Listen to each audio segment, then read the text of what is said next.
না, হতাশা তো অবশ্যই। আসলে এটা আগেও আমি এনসিএল টি20 সময় বলেছিলাম, যেটা অবশ্যই হতাশাজনক আমার জন্য। এবং ওই সময়টাতে আমি সামনে যে খেলাগুলো ছিল সেগুলোর উপরে ফোকাস করতেছিলাম, এবং ওই সময়টাতে যে খেলাগুলো ছিল তাই খেলতেছিলাম। বাট আসলে ওই হোপটা ছিল যে হয়তো একটা অপরচুনিটি আসতে পারে। সেটা যখন আসছে তখন অবশ্যই ভালো লাগতেছে, এবং একটা অপরচুনিটি নতুন করে আবার ভালো খেলার এবং ভালো খেলার সুযোগ এখানে যদি থাকে, এখানে ভালো খেলতে পারলে অবশ্যই সামনে ভালো সুযোগ আসবে।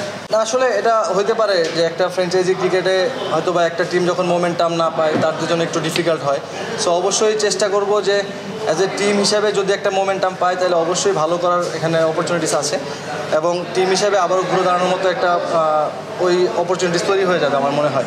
বাট যদি আমি সুযোগ পাই, আমার কাছে আমার ইচ্ছা আছে যেটা যে আমি টিমকে আমার 100% দেওয়া, এবং যতটুকু টিমকে কন্ট্রিবিউট করে ম্যাচ জেতানোর অবদান রাখা যায়। না, এটা হতে পারে যে একটা প্লেয়ারের একটা ইয়ার বা একটা সিজন খারাপ যাইতে পারে।